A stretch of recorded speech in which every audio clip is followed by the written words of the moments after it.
Bom, mas Iniciativa Liberal não está, PS não está. Bom, muito boa tarde, senhoras e senhores deputados. Cumprimento o Dr. Pedro Adão Silva, agradeço a sua presença, seja bem-vindo de novo à Assembleia da República. Cumprimento também todos os presentes, os assessores dos grupos parlamentares. E vamos dar início à nossa audição, a requerimento dos grupos parlamentares da Iniciativa Liberal, do PS, do PST e do Chega, portanto já do Sr. ex-Ministro da Cultura, Pedro Adão Silva, sobre a exoneração da Presidente da Fundação CCB, Francisca Carneiro Fernandes. Portanto, são conhecidas as regras. Os grupos parlamentares requerentes é pergunta-resposta e depois só os outros serão em conjunto se é que vai haver outros, mas vamos nos adaptando à evolução dos acontecimentos. Portanto, para começar com a audição, tem a palavra a senhora deputada Mara Alegriminha, do grupo parlamentar do PS. Muito obrigada, senhora Presidente. Naturalmente, quero começar por cumprimentar, saudar e agradecer a presença do Dr. Pedro Adão e Silva nesta comissão, sobretudo numa conjuntura difícil para o país e em que o Parlamento também neste momento está a aguardar por mais uma dissolução, em consequência da teimosia do Primeiro-Ministro, que na verdade prefere ir a eleições do que prestar aqueles que são os esclarecimentos devidos ao país. Dito isto, reconhecemos que a sua vinda aqui muito contribuirá para a conclusão de um conjunto de audições que esta Comissão tem vindo a fazer e que vem na sequência de dois factos. Em primeiro lugar, a exoneração feita pela Sra. Ministra da Cultura à Dra. Francisca Carneiro Fernandes, 15 dias depois de a negar ao Jornal Expresso, e em segundo lugar, também pelas declarações que a Sra. Ministra da Cultura prestou nesta Comissão em resposta ao requerimento do Grupo Parlamentar do Partido Socialista e que, na verdade, estas audições, ao longo do tempo, têm vindo a revelar exatamente o oposto daquelas que foram as acusações infundadas e graves feitas pela Sra. Ministra nesta Comissão e que revelaram perante o país muito pouco sentido de Estado. Mas eu gostaria de deixar aqui já algumas diferenças amplamente reconhecidas pelo setor, pelo país e até pelo próprio Presidente da República, em termos de política geral. A verdade é que no setor cultural, de presença e democratização da cultura, foi evidente que éramos felizes e o setor cultural sabia. É que as diferenças são evidentes e começaria mesmo pela relação com o Parlamento. Nos últimos 11 meses, tivemos uma ministra que esteve apenas 3 vezes a prestar contas nesta Assembleia da República. Uma delas por via do Orçamento de Estado, outra a requerimento do Partido Socialista, e realizou apenas uma audição regimental. Tal demonstra bem o receio que o Governo, agora demissionário, teve das perguntas que os partidos querem fazer, perante uma invisibilidade nas respostas necessárias para o setor artístico, das artes performativas, artes visuais, música, audiovisual, cinema. A verdade é que, quando o Dr. Pedro Adão e Silva desempenhou as funções de Ministro da Cultura, só no primeiro ano de mandato esteve 11 vezes a prestar contas nesta Assembleia da República e fez 3 audições regimentais. E, portanto, o país, o setor cultural e o Parlamento sabiam e conheciam a sua visão e ação na definição das políticas culturais. Em segundo lugar, estas audições permitiram acompanhar o trabalho, o esforço do seu Ministério em defender a posição do Estado na Fundação. E o fruto dessas decisões imprimiu verdadeiramente um novo ciclo no CCB, potenciou todos os seus recursos com um funcionamento pleno do MAC-CCB, permitiu potenciar sinergias, nomeadamente do museu com as coleções permanentes, uma casa para as artes performativas, a coleção de arte contemporânea do Estado. E por isso a nossa questão é muito simples. Que visão tinha o Dr. Pedro Adão e Silva para o CCB, com base nessa visão estratégica que, na verdade, teve resultados, que são conhecidos, que necessidades, enquanto tutela, identificou para o CCB?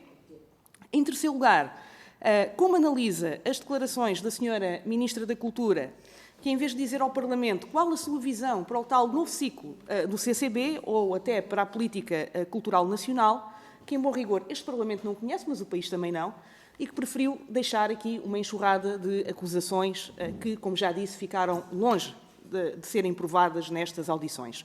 Para nós ficou claro que, tal como qualquer equipamento europeu idêntico, ter uma direção artística é uma necessidade, aliás, tal foi aqui reconhecido e ninguém colocou em causa nem o profissionalismo da pessoa escolhida, que já agora foi feito pelo próprio Conselho de Administração em deliberação do órgão colegial, e tanto quanto se sabe, até ao momento não houve nenhuma alteração nessa escolha. E, portanto, apesar da Sra. Ministra se escudar no rol de acusações, o que sabemos é que a exoneração que foi feita, motivo desta audição, veio na sequência de tantas outras exonerações feitas e de nomeações que, na verdade, serviram apenas para colocar pessoas próximas do PSD, ao contrário do número de vezes que a Sra. Ministra veio ao Parlamento. Podemos contar em 11 meses, pelo menos 21 nomeações feitas pela Sra. Ministra da Cultura. Bastava assumir que esta exoneração, como tantas outras, foram feitas por razões políticas, bastava assumir isso, sem colocar em causa aquilo que é o percurso profissional das pessoas e, portanto, basta perceber que até a nomeação feita para o CCB foi um ex-secretário de Estado do PSD. E, portanto, tal também diverge daquilo que foi a sua atuação como Ministro e pergunto-lhe que, de facto, que perfil identificou na doutora Francisca para a escolha de Presidente do Conselho de Administração da Fundação. Foi aqui muito falado também a criação do Festival Felicidade, na sua perspectiva, o que trouxe de novo para o panorama cultural nacional, e também como é que viu também a desvalorização feita desse festival pela Sra. Ministra, uma vez que este é mais um exemplo daquilo que foi também o seu trabalho de democratização da cultura. Por fim, eu vou-lhe deixar uma pergunta genérica para que possa partilhar com esta Comissão aquilo que entender necessário para assegurar os esclarecimentos devidos sobre esta situação. Muito obrigada. Muito obrigada, Sra. Deputada. Para responder, tem a palavra o Dr. Pedro Adão e Silva. Faça favor, 5 minutos também. Muito obrigado, Sra. Presidente. Cumprimento todas as senhoras deputadas e os senhores deputados. É para mim um gosto e um prazer poder regressar aqui para falar de um tema que me interessa. E queria começar, aliás, por dizer que é muito contrariado que eu venho aqui falar sobre este tema. Quer dizer, agora que se criam as condições e as circunstâncias, vejo-me obrigado a isso. Aliás, como se recordarão, fui eu que me disponibilizei logo e mostrei interesse em vir aqui, faz agora sensivelmente 3 meses, porque há uma forma como eu interpreto a responsabilidade não apenas de um ministro, mas também de um ex-ministro. E a primeira responsabilidade, quer quando se é ministro, quer quando se é ex-ministro, é proteger as instituições que se tutelou. E proteger as instituições que se tutelou e também garantir espaço de afirmação e até de diferenciação a quem nos sucede. Esta necessidade, que eu diria que é transversal e genérica às várias áreas, aos vários domínios das políticas públicas, os senhores deputados são deputados da Comissão da Cultura. Eu diria que na área da cultura, no setor da cultura, é ainda mais necessário, porque é um setor frágil, com pouca consolidação, marcado por muitas descontinuidades nas políticas. Portanto, eu acho que o papel de um ex-ministro é, quando deixa de ser, é remeter-se a um silêncio absoluto e rigoroso. Foi o que eu fiz. Eu mantive e preservei um silêncio absoluto. E, aliás, não faltaram motivos e oportunidades para falar, mas não me competia a mim falar. Mas, de facto, eu nem estava em Portugal quando soube e depois ouvi as declarações totalmente descabidas da senhora Ministra, que tiveram, aliás, ouvi agora há pouco tempo a senhora Ministra a falar de lançar lama e que não valia tudo em política. O que a senhora Ministra fez foi lançar lama sobre as instituições, lançar lama sobre as pessoas, sobre os seus percursos e as suas trajetórias pessoais. E para mim, isso aconteceu por 2 motivos, uma espécie de dupla ocultação. A primeira foi justificar uma exoneração que não teve coragem de assumir. Os ministros têm essa prerrogativa de exonerar dirigentes e de nomear outros. E quando o fazem, devem assumi-lo. O que aconteceu aqui foi que foi identificada e sugerido um motivo que, na verdade, não tinha pernas para andar. E as declarações da senhora Ministra que sugeriram um assalto ao poder, o conluio, o compadrio, houve, se não estou em erro, aqui 1, 2, 3, 4, 5, 6, 7, 8, 9, 10, 11, 12, 13, 14 com a minha audição e 0. Não houve uma que confirmasse aquilo que a senhora Ministra veio aqui dizer. Mas talvez a segunda ocultação é a mais preocupante, passaram 11 meses desde a tomada de posse do Governo, 12 meses desde as eleições, e acho que hoje é um diagnóstico totalmente partilhado pelo setor, é que este ano foi um ano perdido para as políticas culturais. Foi um ano perdido para as políticas culturais. E a vinda aqui ao Parlamento da Sra. Ministra visou, no essencial, ocultar isso. Ocultar a ausência de coragem para assumir uma exoneração que podia fazer, que 15 dias antes tinha dito que não fazia, e depois ocultar a inexistência de uma estratégia de pensamento, de políticas, de iniciativas e fugir ao escrutínio. Porque enquanto estivermos aqui a ouvir 13 e agora com a minha 14 audições sobre este assunto, não se fez o escrutínio sobre o mecenato.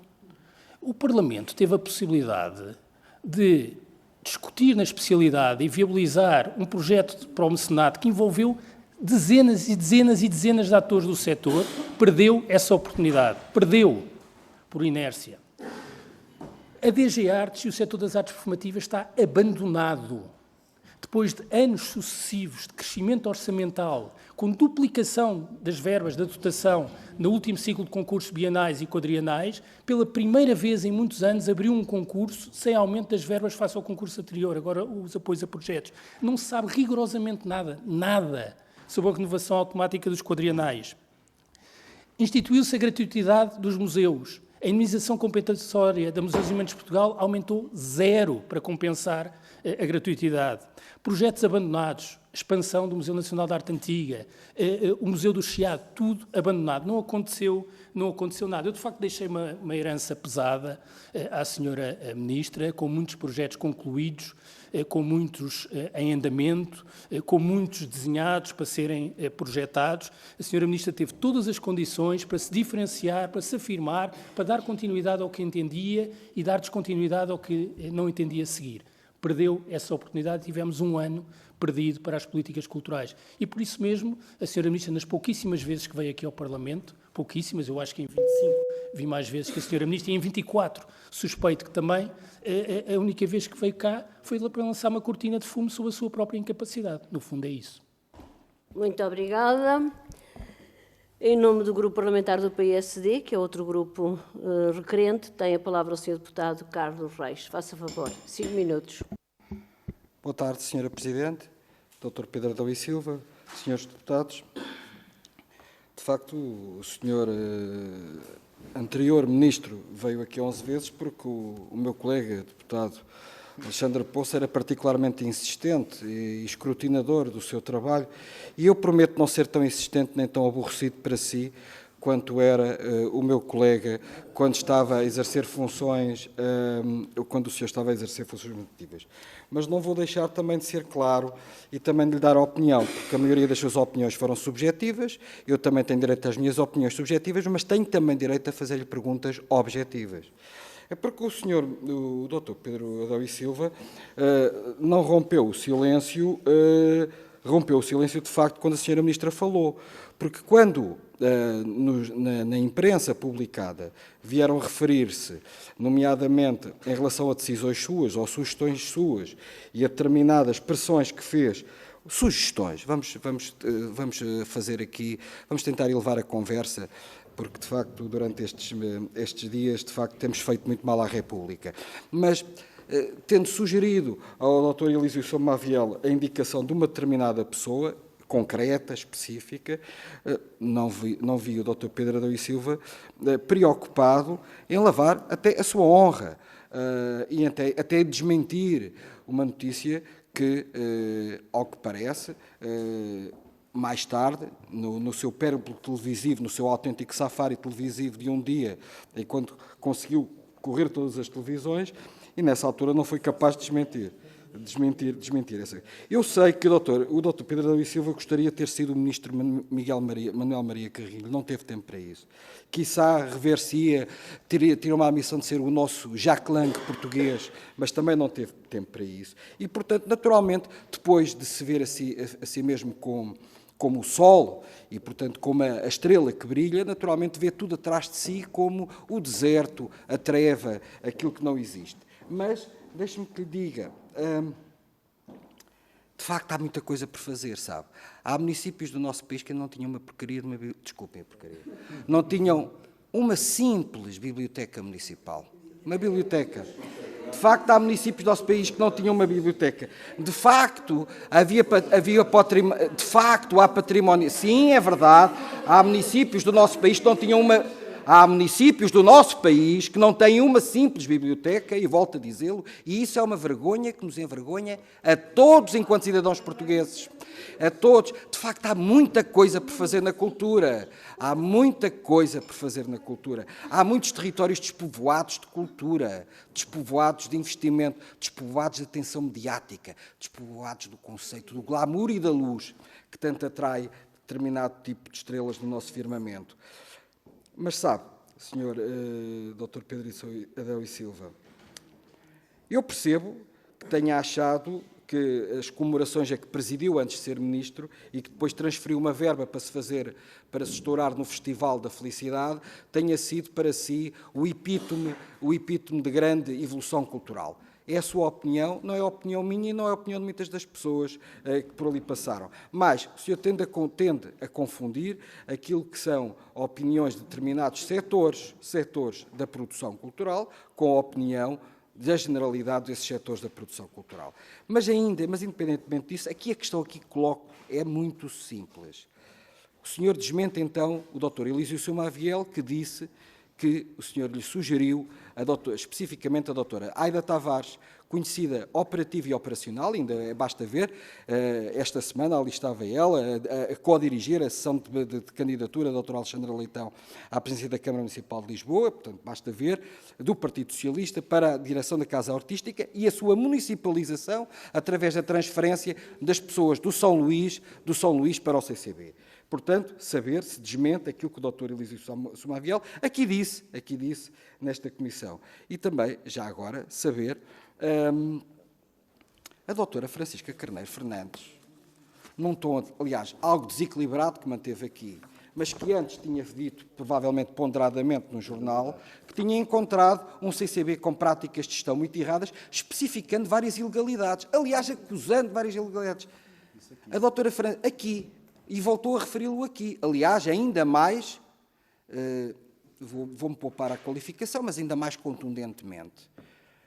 Então, o Sr. Ministro da Tutela soube destas ilegalidades e soube destas práticas erradas de gestão ou não soube? Se soube, porque é que não atuou? Isto agora é o que interessa, é o que importa. Porque quanto ao balanço cultural, os eleitores saberão julgar esse deserto cultural que o Dr. Adão e Silva aqui veio identificar. Muito obrigado. Muito obrigada, Sr. Deputado. Para responder tem a palavra o Dr. Pedro Adão e Silva. Também dispõe de 5 minutos. Faça favor. Muito obrigado, Sr. Presidente. Muito obrigado, Sr. Deputado. No fundo, trata aqui de 3 temas que têm a ver com a relação do Ministro da Cultura com uma entidade, o equipamento, o CCB, com a própria estratégia para o CCB e com o tema da direção artística. Eu começava por fazer uma interpretação sobre aquilo que compete ao Ministro da Cultura, também depois de ser Ministro da Cultura. Não é certamente andar a pronunciar sobre várias notícias de jornal, eu nunca o fiz, aliás, essa notícia de que fala, eu digo, a única declaração que eu fiz é que, por respeito à longa carreira do Dr. Elísio Sumaviel, não fazia nenhum comentário. Provavelmente fiz mal porque deveria ter dito logo que era do domínio da ficção que a saída do Dr. Elísio Sumaviel do CCB se prendia com o tema da direção artística, mesmo do domínio da ficção. E aquilo que compete ao Ministro da Cultura é ter uma perspectiva sobre o setor e sobre os organismos, como é que os equipamentos devem ser geridos, acompanhar, dialogar com os responsáveis. Devo dizer que fiz isso de norte a sul, de leste a oeste, ou seja, andei mesmo muito no interior, naquilo que se chama desertos culturais. E, em particular, em relação às várias fundações que a cultura tem uma relação, são várias. Acho que todos os presidentes, na altura das fundações, podem testemunhar o tipo de envolvimento, de interesse, de participação que tive. Isso é verdade em Serralves, é verdade na Casa da Música, naturalmente é verdade no COA, é verdade no Museu do Douro, é verdade na Fundação Vieira da Silva e também, naturalmente, verdade no CCB. E isso implica diálogo, discussão e também tensão, não o escondo. Isso que todos podem testemunhar. O que aconteceu no CCB é mesmo muito importante para aquilo que foi, para aquilo que é a política cultural no nosso país, porque foi uma mudança profunda e a abertura de uma nova fase. A mudança profunda foi a denúncia do protocolo com a Fundação Museu Berardo, permitiu a abertura do museu. Outra coisa muito importante que foi a coleção Elipse passar e estar em depósito no CCB, acompanhado pelo reforço da CAS, e essa abertura do museu tornava o CCB um equipamento com poucos paralelos no país. Talvez mesmo só a Fundação Gulbenkian é que tem este tipo de relação entre um centro de artes formativas e um grande museu. Isso correspondia a uma nova fase e a uma grande oportunidade para o CCB, para democratizar a criação, a abertura de públicos e promover esse diálogo entre os dois equipamentos. E, portanto, naturalmente, que alguém que se preocupa e que já agora teve um reforço financeiro, que eu agora reparei que já houve um recuo nas transferências para o CCB. Para quem se preocupa e quer ter uma intervenção no equipamento, é natural que tenha conversas com quem dirige e que se preocupe com essa intervenção. E eu não escondo, porque isso foi verdade em relação à Casa da Música, foi verdade em relação a Serralves, ao COA, ao DOR e também ao CCB. E, portanto, tive várias conversas. E, naturalmente, que o CCB, como qualquer equipamento, não há outro equipamento desta dimensão, que tem de ter um diretor artístico. Na verdade, dois. Um para o museu e um para o Centro de Artes Formativas. E o que eu senti é que isso não era visto como uma necessidade. Alguns dos administradores acham que é uma necessidade, outros não, mas a verdade é que o CCB abriu o seu museu, portanto a denúncia do protocolo foi em maio de 22, o museu abre em finais de outubro de 23 e quando abre o museu ainda não tem diretor. E, de facto, quando, ainda durante o verão, eu tive as primeiras conversas com a doutora Francisca Carneiro Fernandes, porque a saída do doutor Elísio estava programada, prevista, ele estava à espera da abertura do museu e que o processo para receber a reforma se concluísse, portanto não vale a pena inventar aqui outras histórias, nem eu sou dado. Há duas coisas que eu não sou dado, nem ao cinismo, nem às intrigas em off à comunicação social. São duas coisas que fazem mal à República, já agora. Portanto, estava programada a saída. E durante esse tempo, a verdade é que, quanto ao tema do diretor artístico, o CCB podia ter aberto um concurso, escolheu não o fazer. E nós conseguimos abrir um museu sem diretor do museu e em dezembro de 23 ainda não havia diretor artístico, portanto podíamos ter prolongado mais o tema. Quanto ao tema de diretores artísticos, aliás, quero recordar uma coisa. Eu fui o primeiro Ministro da Cultura a não nomear diretores artísticos. Sabe porquê? Porque passou a haver concursos. Fui eu que decidi. Quando a primeira vez tinha de nomear um diretor artístico, nomeava 4. O Ministro da Cultura nomeava 4 diretores artísticos. São João, Dona Maria, São Carlos e CNB. Eu decidi que era por concurso. E acho que é uma boa prática. Não sou eu que nomeio. É que há outra coisa que eu também não fiz, é que eu não comuniquei. Olha, vou-lhe dizer uma coisa. Vou-lhe dizer uma coisa. Eu nunca comuniquei sequer escolhas de diretores. A minha sucessora comunicou a escolha do diretor do Museu dos Jerónimos, ou da diretora dos Jerónimos. Como é que isso é possível? É que aí é que é um caso. Há um mecanismo na psicologia que é a projeção, que é atribuir aos outros aquilo que nós fazemos. O que nós assistimos aqui foi um mecanismo de projeção. Quem diz é quem é. Nomeações. Todos com ligações ao PSD. Não fiz uma nomeação com ligações ao PS. Uma. E tudo pessoas com o mesmo perfil da Ministra. Eu respeito muito os historiadores e os historiadores da arte e acho que o Ministério da Cultura precisa de pessoas com esse perfil. Agora, não pode ser um requisito para ser dirigente do Ministério da Cultura. Se há coisa que falta no Ministério da Cultura, esse é um diagnóstico que faço, e que acho que vale a pena refletirmos sobre isso, é pessoas com competências de gestão. Faz mesmo falta. E foi isso que eu fui à procura no CCB, que aquela equipa precisava ter alguém com competências de gestão, precisamente porque ao longo de todo o tema Berardo, mas também do lançamento do concurso para o módulo 4, infelizmente dei conta que havia problemas de gestão no CCB. Estes que foram agora identificados, sinceramente, não os conheci, só agora posteriormente. Muito obrigada.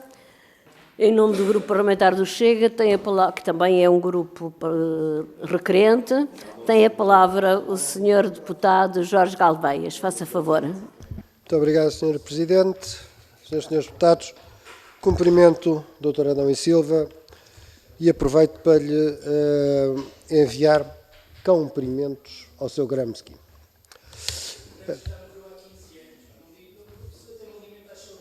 Há pouco tempo Não há muito tempo o senhor disse-me que tinha um cão chamado Gramsci. Pronto, chamar-se a Trotsky, possivelmente, ou qualquer coisa. Bom, continuando, a exoneração de Francisco Carneiro Fernandes, do CCB, tornou-se um caso emblemático das tensões entre política e gestão cultural. Por um lado, revelou-se que a sua nomeação atendeu a lógicas que podem ser entendidas como de favoritismo político, beneficiando apoiantes próximos do poder, como Aida Tavares. Por outro, a sua destituição expôs o confronto entre visões distintas de política cultural, com a nova ministra Dalila Rodrigues a advogar rigor e transparência, mesmo que isso significasse mudanças abruptas e os críticos recearem perdas de continuidade e de conhecimento acumulado. Durante o mandato de Vossa Excelência, na tutela da cultura, verificaram-se mudanças profundas na gestão do CCB. Em 2022, o então presidente Elídio Somaville foi pressionado a um terceiro mandato, mas acabou por demitir-se a meio do período devido a uma sugestão de Vossa Excelência para criar um cargo à medida de Aida Tavares, considerado como que uma cunha do então primeiro-ministro António Costa. Elídio Somaville recusou essa ingerência e abandonou o cargo em outubro de 2023, abrindo caminho para a nomeação de Francisco Carneiro Fernandes por Vossa Excelência à data Ministro da Cultura.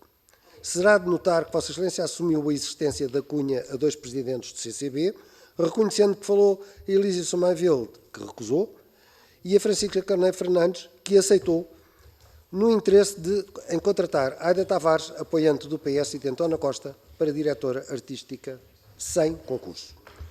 2 meses após tomar posse, a nova Presidente Francisca Carneiro Fernandes criou de imediato o lugar de diretora artística para as artes performativas e pensamento, ocupando com Aida Tavares, cumprindo assim o desejo do então Ministro e de António Costa.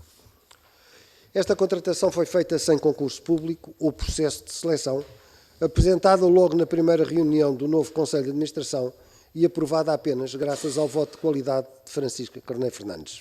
Ou seja, em 2023, o então Presidente do Centro Cultural de Belém, Elídio Somaville, recebeu uma sugestão direta do então Ministro da Cultura, Pedro Adão e Silva, para contratar Aida Tavares como diretora artística.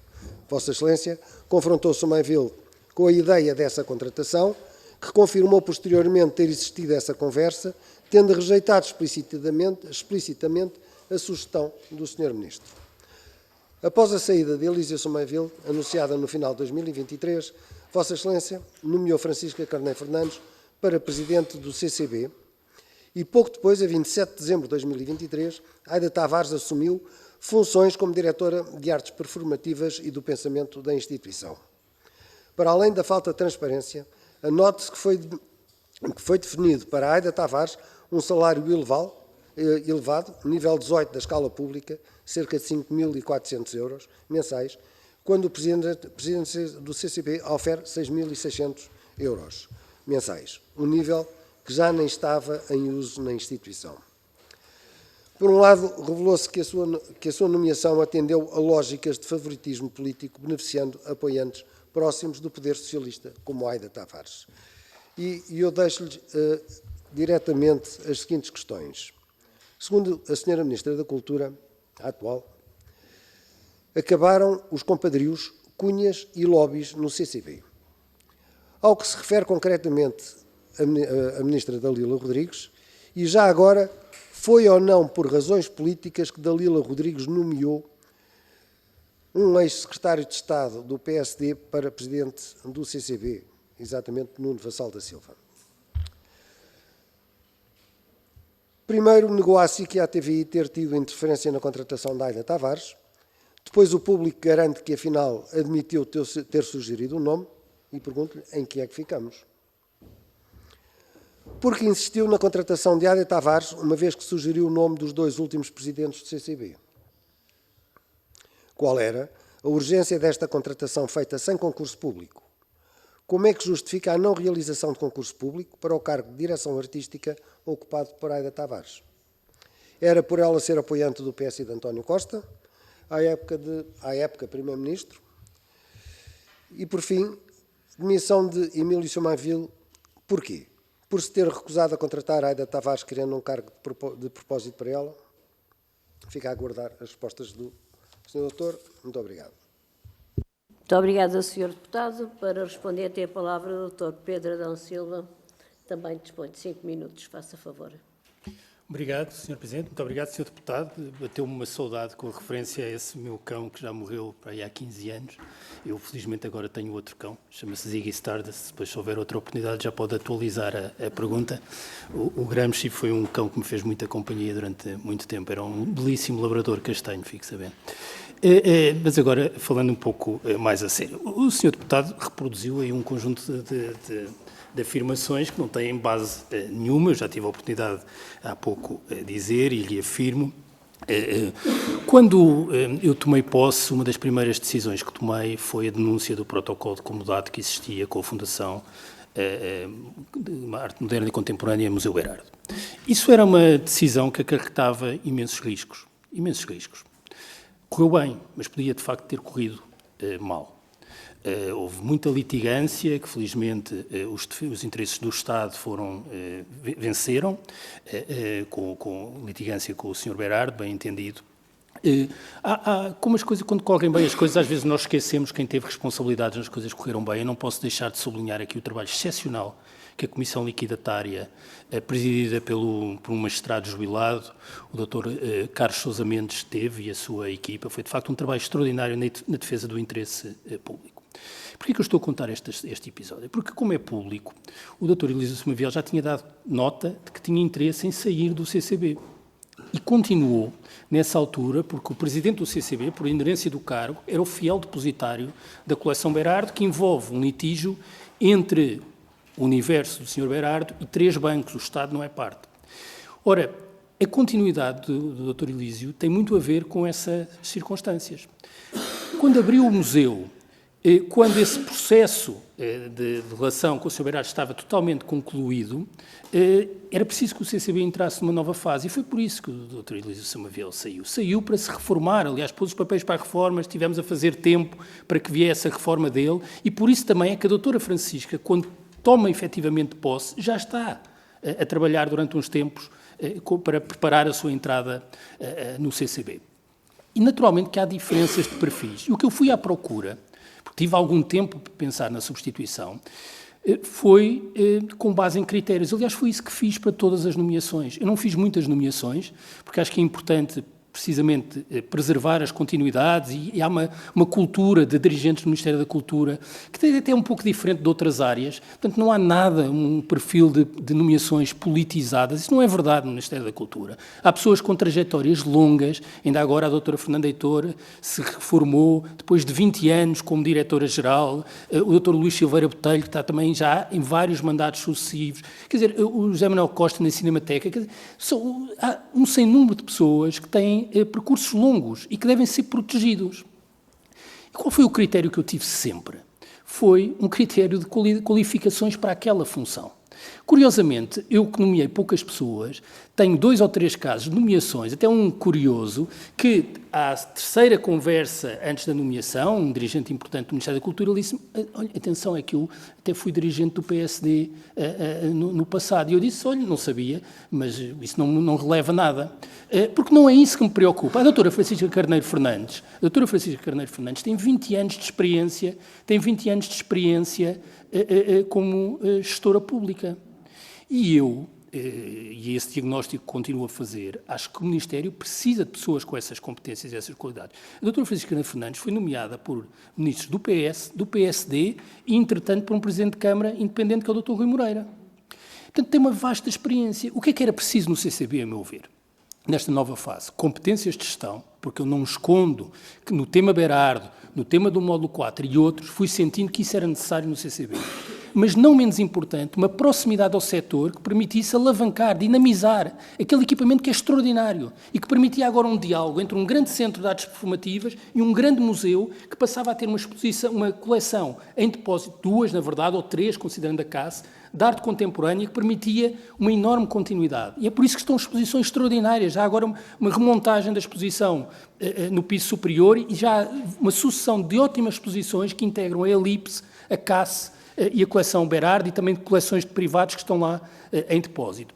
Isto requeria um diálogo entre os 2 espaços. Não há nenhum equipamento cultural desta dimensão que não tenha diretores artísticos. Não existe. E não escondo, eu posso ser um pouco impaciente, e o tempo, infelizmente, deu-me razão. Quando se está em funções governativas, nós temos de procurar fazer coisas, ter uma agenda, ter atividade, iniciativa, para promover a mudança. E não escondo que sou um pouco impaciente, e quando vi que o museu abre sem o diretor escolhido, e que nos chegámos ao fim de 2023 ainda sem um diretor artístico, era preciso fazer alguma coisa. E porquê o perfil? Eu acho que o Teatro São Luís, que o senhor deputado do PSD referiu o Teatro São Luís. O Teatro São Luís é mesmo um bom exemplo. O Teatro São Luís é um bom exemplo porque é um espaço pequeno, um teatro municipal com outra escala, mas é um caso de sucesso de uma programação cruzada que junta as várias artes performativas e de palco com o pensamento. Isso é uma criação de Jorge Salavisa. Portanto, essa herança do Jorge Salavisa, que acho que o ministro não se deve imiscuir no gosto, na programação, nunca fiz isso, nunca. Mas deve ter uma preocupação estratégica, que tipo de identidade é que quer para um equipamento cultural. Eu acho que o exemplo e esse legado de Jorge Salavisa era aquilo que eu via como projeção do CCB. Portanto, alguém que trabalhou tantos anos com Jorge Salavisa é alguém que tem um perfil para isto. Bem, já agora, quanto ao tema dos diretores artísticos e das remunerações, eu por acaso descobri também pela comunicação social, mas é a mesmíssima remuneração que ganham os diretores artísticos de todos os teatros nacionais. É uma coisa que, do ponto de vista da nossa competitividade internacional, não é a mesma. Do ponto de vista da nossa competitividade internacional, levanta-nos problemas e nós precisamos ser competitivos, nós precisamos de ter ambição também financeira na programação para a cultura. Muito obrigada. Em nome do Grupo Parlamentar do Bloco de Esquerda, tem a palavra a senhora deputada Joana Mortágua. Faça favor. Obrigada, Sr. Presidente. Queria cumprimentar o ex-ministro da Cultura, doutora Adão e Silva. Queria só ler aqui um pequeno excerto de um perfil que saiu na revista executiva sobre a administradora do CCB, Madalena Reis. Madalena Reis licenciou-se em História da Arte, mais tarde frequentou o mestrado em Estudos Curatoriais, faz um perfil mais pessoal e depois diz que começou a carreira no Departamento de Comunicação do Museu Nacional de Arte Antiga, para depois ter tido a oportunidade de ouro de integrar a equipa que criou de raiz a Casa das Histórias de Paulo Arrego, com um orçamento mais generoso da Câmara Municipal de Cascais. Seguiu-se uma passagem pelo mundo da arte e dos leilões, uma revista L Mais Arte, e em 2012 entrou no CCB para a Direção de Comunicação e Marketing. Estes passos foram quase todos dados a convite de uma mesma mulher que muito admira, Dalila Rodrigues. Ter cartão de militância não é crime. Há poucas pessoas no país que não possam exercer a sua militância livremente. O que é eticamente repreensível é promover pessoas não pela sua competência, mas pelo seu cartão partidário.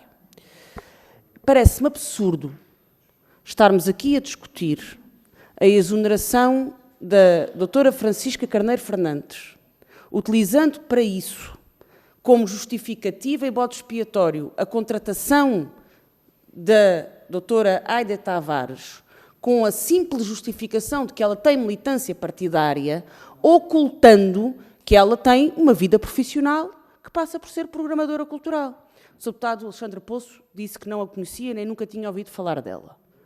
Eu acho isso... Bom, deixo para quem quiser avaliar se o deputado que acompanha a cultura em Lisboa deve ou não conhecer alguns nomes na cultura. Eu que conheço a cultura, sobretudo mais na margem sul e mais através do Teatro da Almada, sei minimamente que, pelo menos sei que no perfil da doutora Aida Tavares está o São Luís e a programação do São Luís. E, portanto, eu tenho e tive ao longo dos últimos anos, imensos desentendimentos com o Sr. Ministro da Cultura. Imensos. Acho que não houve uma única vez que tivéssemos concordado em nada. Quando o Sr. Ministro diz aqui que se preocupou com a Casa da Música, que se preocupou com o CCB, que se preocupou com o Museu de Coa, eu lembrei-me automaticamente que trouxe várias vezes casos de precariedade na Casa da Música, no CCB e em Coa. Nunca nos entendemos sobre a necessidade de fazer combate à precariedade em todas essas grandes instituições da cultura portuguesa. Mas eu, sobre isto, tem que haver limites para o absurdo e para a hipocrisia desta discussão. Porque não é normal que uma ministra de um partido que nomeia um ex-secretário de Estado para presidir ao Conselho de Administração do CCB, que tem uma administradora que lá foi colocada a seu convite como assessora e subiu até diretora e depois para a administradora, sempre por convite, venha dizer que a justificação para exonerar a Presidente do Conselho de Administração é uma cunha para lá meter alguém com um cartão partidário como diretora artística. Acho que não passa em lado nenhum essa justificativa. Parece-me aqui que tanto governos do Partido Socialista como governos do PSD tiveram a tentação de fazer nomeações, nos casos mais evidentes, noutros menos evidentes. No caso do PSD, parece mais do que evidente, porque o perfil do novo Presidente do Conselho de Administração é conhecido e a sua adesão partidária também é conhecida. Não é isso que está em causa. O que está em causa é que se tenha posto a carreira dessas pessoas, o valor profissional dessas pessoas, a dignidade dessas pessoas em cima da mesa do ponto de vista público, que se tenha tentado achincalhar essas pessoas do ponto de vista profissional para conseguir tirar conclusões políticas. E isso acho que é a conclusão mais lamentável desta sucessão de comissões. O que se passa é o seguinte: o Governo caiu, a Ministra da Cultura não deixa muita herança, a não ser as pessoas que pôs nos lugares que antigamente eram ocupados por outras. E esse é o resumo deste ano do Governo do PSD na cultura. E talvez 4 ou 5 bibliotecas, que acho muito bem que todos os concelhos do país tenham uma. Muito obrigada, Sra. Deputada. Sr. Deputado Carlos Reis pede a palavra para que efeito. À mesa sobre a condução dos trabalhos, para referir, Sra. Presidente, para que conste em ata, que nunca foi nossa intenção enxovalhar ninguém. Aliás, o enxovalhamento aqui, dissemos sempre, e dissemos que até ao limite queremos preservar a reputação das pessoas. E para terminar, para concluir, por muito respeito que a doutora Aida Tavares nos merece, e a mim merece-me, porque eu conheço a doutora Aida Tavares, peço desculpa, a doutora Aida Tavares nunca ganhou um concurso na vida. Senhor Deputado, não é, usou uma figura regimental, usou...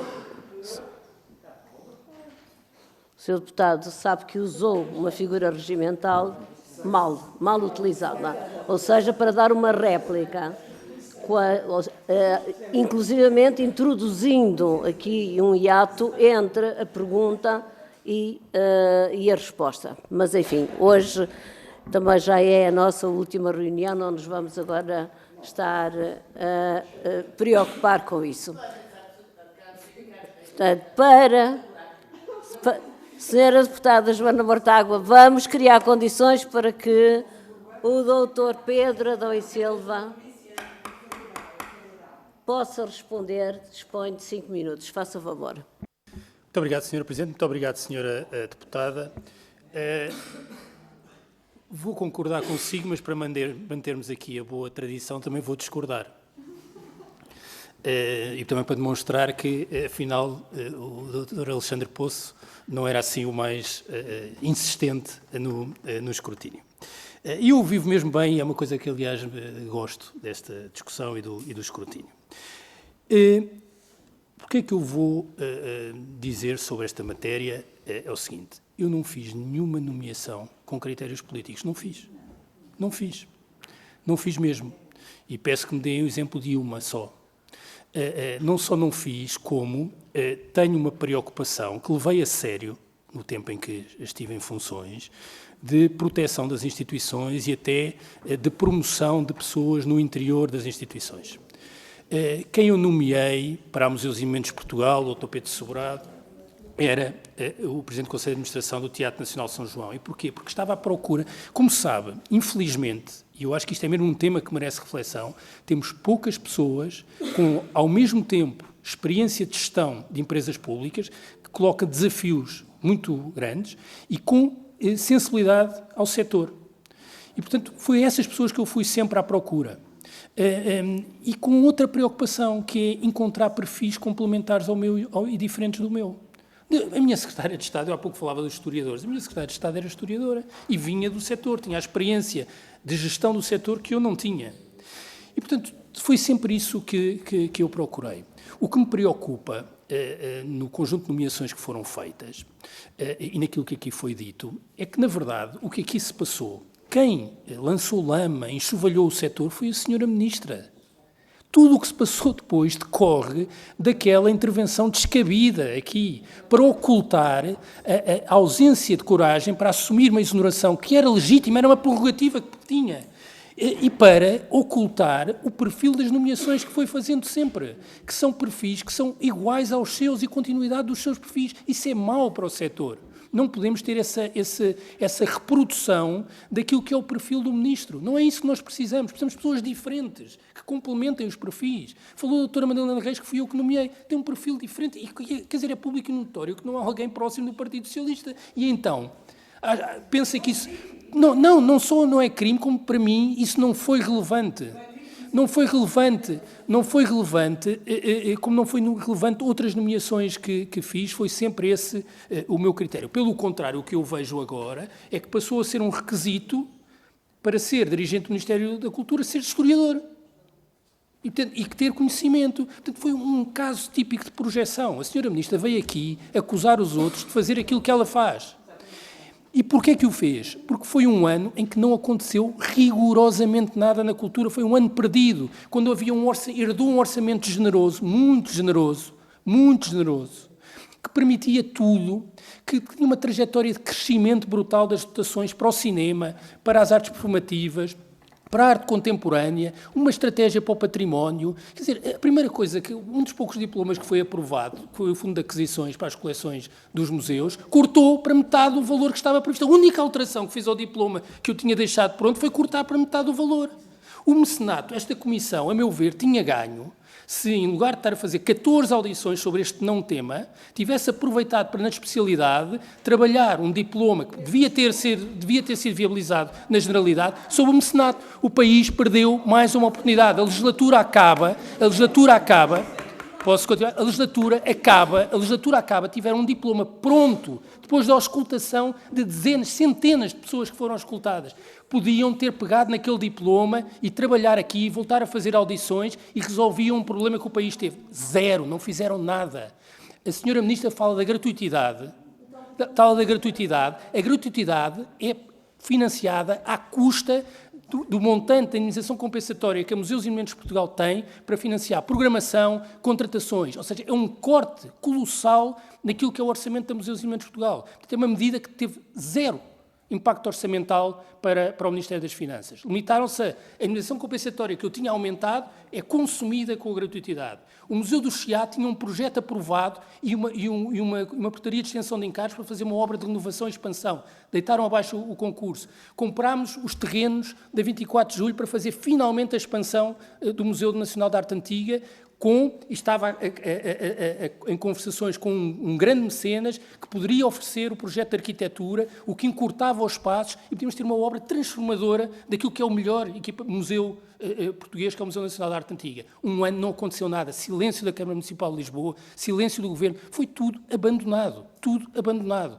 E quando se abandona tudo, não se tem uma iniciativa, não se tem uma orientação estratégica, está-se escondido e entre o Palácio da Ajuda e a Culturgest, é natural que se venha cá lançar uma cortina de fumo. O Sr. Deputado Alexandre Poço, agora que estamos no fim desta legislatura, como é o único deputado do PSD que já estava aqui na legislatura anterior, sabe que eu sei que isto é verdade.